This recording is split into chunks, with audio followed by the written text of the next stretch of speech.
ಆತ್ಮೀಯ ವಿದ್ಯಾರ್ಥಿಗಳಿಗೆ ಸ್ವಾಗತ. ನಾನು doctor Chidanand K Badiger, Anand education ಅಕಾಡೆಮಿಯಿಂದ ಮಾತಾಡ್ತಾ ಇದ್ದೀನಿ.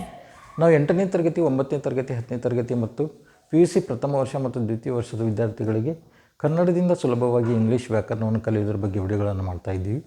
ಹಿಂದಿನ ವಿಡಿಯೋದೊಳಗೆ ಸಹಾಯಕ ಕ್ರಿಯಾಪದಗಳಿಗೆ ನೋಡ್ತಾ ಇದ್ದೀವಿ. ಅದನ್ನೇ ಕಂಟಿನ್ಯೂ ಆಗಿ ಈಗ ಮುಂದಿನ ಒಂದು ಸಹಾಯಕ ಕ್ರಿಯಾಪದಗಳ ಬಗ್ಗೆ ನೋಡೋಣ. ಇವಕ್ಕೆ ಮಾಡೆಲ್ ಆಕ್ಸಿಲರಿ ಅಂತ ಕರಿತೀವಿ, ಆಕ್ಸಿಲರೀಸ್.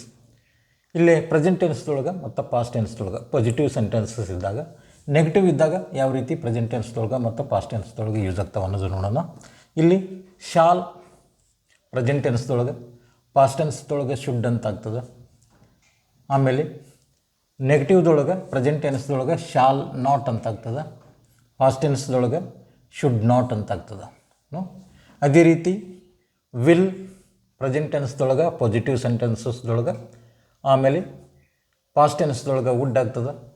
ಆಮೇಲೆ ನೆಗೆಟಿವ್ ಮಾಡುವಾಗ ಪ್ರೆಸೆಂಟ್ ಟೆನ್ಸ್ದೊಳಗೆ ವಿಲ್ ನಾಟ್ ಅಂತ ಹೇಳಿ ಮಾಡಬೇಕು. ಅದೇ ರೀತಿ ಪಾಸ್ಟ್ ಟೆನ್ಸ್ದೊಳಗೆ ವುಡ್ ನಾಟ್ ಅಂತ ಹೇಳಿ ಮಾಡಬೇಕು. ವಿಲ್ ನಾಟ್ ಇದ್ದಿದ್ದು ವುಡ್ ನಾಟ್. ಅದೇ ರೀತಿ ಕ್ಯಾನ್ ಇದ್ದಿದ್ದು ಕುಡ್ ಆಗ್ತದೆ, ಕ್ಯಾನ್ ಇದ್ದಿದ್ದು ಕುಡ್ ಆಗ್ತದೆ. ನೆಗೆಟಿವ್ದೊಳಗೆ ಕ್ಯಾನ್ ನಾಟ್, ನೆಗೆಟಿವ್ ಪ್ರೆಸೆಂಟ್ ಟೆನ್ಸ್ದೊಳಗೆ ಕ್ಯಾನ್ ನಾಟ್ ಅಂತ ಆಗ್ತದೆ. ಆಮೇಲೆ ನೆಗೆಟಿವ್ ಪಾಸ್ಟ್ ಟೆನ್ಸ್ದೊಳಗೆ ಕುಡ್ ನಾಟ್ ಅಂತ ಆಗ್ತದೆ. ಅದೇ ರೀತಿ ಮೇ ಇದ್ದಿದ್ದು ಪ್ರೆಸೆಂಟ್ ಟೆನ್ಸ್ದೊಳಗೆ ಪಾಸಿಟಿವ್, ಪಾಸ್ಟ್ ಟೆನ್ಸ್ ಅನ್ನೋದ್ರೊಳಗೆ ಮೈಟ್ ಅಂತ ಆಗ್ತದೆ. ಇಲ್ಲಿ ನೆಗೆಟಿವ್ ಪ್ರೆಸೆಂಟ್ ಟೆನ್ಸ್ದೊಳಗೆ ಮೇ ಇದ್ದಿದ್ದು ಮೇ ನಾಟ್ ಅಂತ ಆಗ್ತದೆ, ಪಾಸ್ಟ್ ಟೆನ್ಸ್ದೊಳಗೆ ಮೈಟ್ ನಾಟ್ ಅಂತ ಹೇಳಿ ಆಗ್ತದೆ. ಇನ್ನು ಪ್ರೆಸೆಂಟ್ ಟೆನ್ಸ್ದೊಳಗೆ ಮಸ್ಟ್ ಅಂತೇಳಿ ಯೂಸ್ ಮಾಡ್ತೀವಿ, ಆಟ್ ಅಂತ ಯೂಸ್ ಮಾಡ್ತೀವಿ, ಡೇವ್ ಅಂತ ಯೂಸ್ ಮಾಡ್ತೀವಿ, ನೀಡ್ ಅಂತ ಯೂಸ್ ಮಾಡ್ತೀವಿ. ಅದೇ ರೀತಿ ಪಾಸ್ಟ್ ಟೆನ್ಸ್ದೊಳಗೆ ಯೂಸ್ಡ್ ಟು ಅಂತೇಳಿ ಯೂಸ್ ಮಾಡ್ತೀವಿ. ನೆಗೆಟಿವ್ದೊಳಗೆ ಮಸ್ಟ್ ಇದ್ದಿದ್ದು ಮಸ್ಟ್ ನಾಟ್ ಅಂತ ಆಗ್ತದೆ, ಆಟ್ ಇದ್ದಿದ್ದು ಆಟ್ ನಾಟ್ ಅಂತ ಆಗ್ತದೆ, ಡೇವ್ ಇದ್ದಿದ್ದು ಡೇ ನಾಟ್ ಆಗ್ತದೆ, ಡೇವ್ ನಾಟ್ ಆಗ್ತದೆ, ನೀಡ್ ಇದ್ದಿದ್ದು ನೀಡ್ ನಾಟ್ ಅಂತ ಆಗ್ತದೆ. ಇಲ್ಲೇ ಯೂಸ್ಡ್ ನಾಟ್. ಈ ರೀತಿಯಾಗಿ ಇವು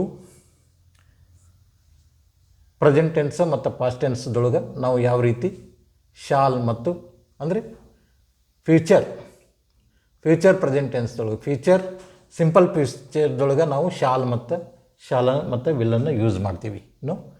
ಅವು ಯಾವ ರೀತಿ ನೆಗೆಟಿವ್ ಸೆಂಟೆನ್ಸಸ್ ಮತ್ತು ಪಾಸಿಟಿವ್ ಸೆಂಟೆನ್ಸಸ್ ಮಾಡುವಾಗ ಯಾವ ರೀತಿ ಚೇಂಜಸ್ ಆಗ್ತವೆ ಅನ್ನೋದನ್ನು ಈ ಒಂದು ವಿಡಿಯೋದಿಂದ ನಿಮಗೆ ತಿಳಿಸ್ಕೊಟ್ಟಿದ್ದೀನಿ. ಈ ಒಂದು ವಿಡಿಯೋ ಲೈಕ್ ಆಗಿದೆ ಅಂತ ತಿಳ್ಕೊಂಡಿದ್ದೀನಿ. ಲೈಕ್ ಮಾಡಿರಿ, ಶೇರ್ ಮಾಡಿರಿ, ಸಬ್ಸ್ಕ್ರೈಬ್ ಮಾಡಿರಿ ಅಂತ ಹೇಳ್ತಾ ಈ ಒಂದು ವಿಡಿಯೋ ಮುಗಿಸ್ತಾ ಇದ್ದೀನಿ. ಧನ್ಯವಾದಗಳು.